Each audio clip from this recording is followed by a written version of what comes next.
there's a lot of data now globally on hand hygiene, including from agencies like the World Health Organization and UNICEF.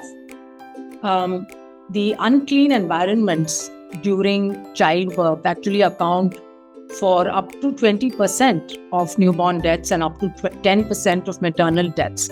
So infections that arise because of an unclean environment lead to a significant number of both maternal and child deaths. So this is why hand hygiene is very important. It also has another advantage, and that is it reduces antimicrobial resistance.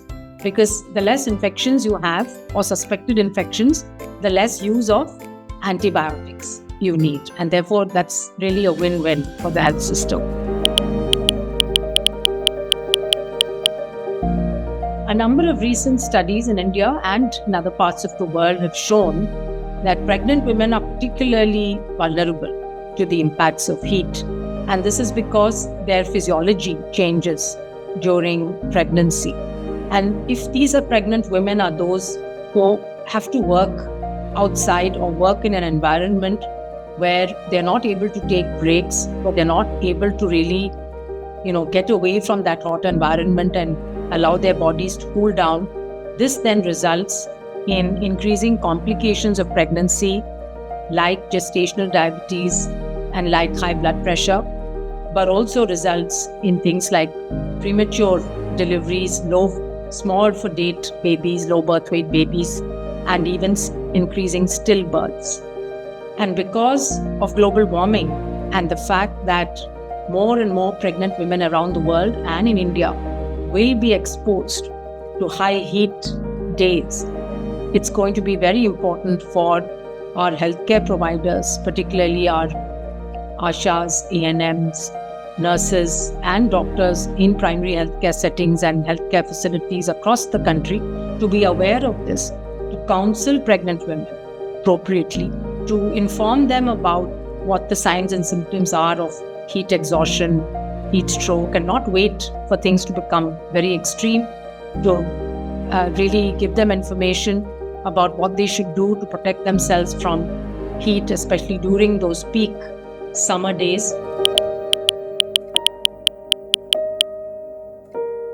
Now, when we talk about environmental risks, it's also important to think about all the bacteria that are out there in the environment. And as you know, we have an increasing number of resistant bacteria and fungi and other pathogens, what we call antimicrobial resistance or antibiotic resistant bacteria. Now, if you get an infection with one of those, then it's very, very difficult to treat and cure, and an increasing number of deaths in hospitals every year are due to such infections.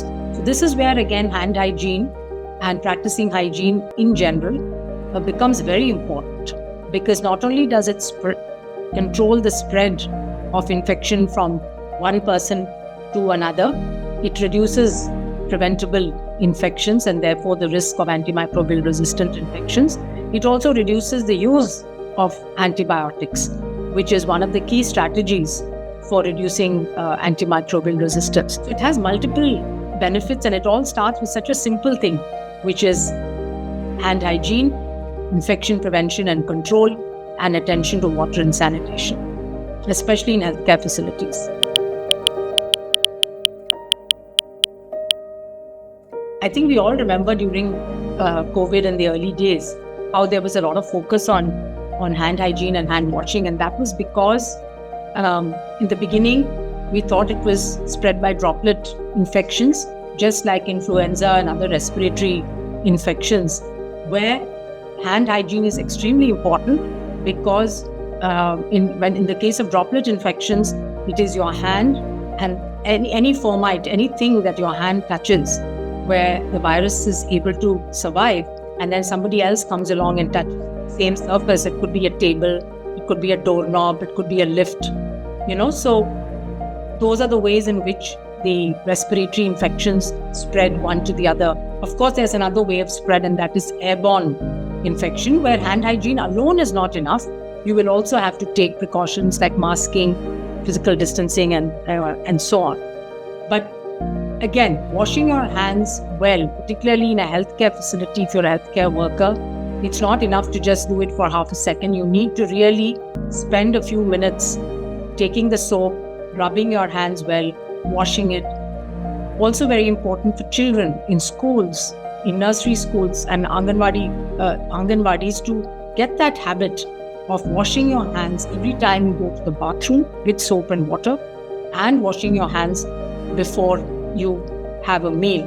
And if there's a child who's got a respiratory infection, then even more that the others as well as that child should wash their hands. This can really reduce the spread of infections from person to person, particularly in crowded places, in classrooms and buses and so on. I think this whole habit of hand hygiene as well as respiratory precautions, we're again seeing a spike of respiratory infections that includes COVID now that's spreading. We need to go back to those simple precautions that we were all very familiar with during the time of COVID.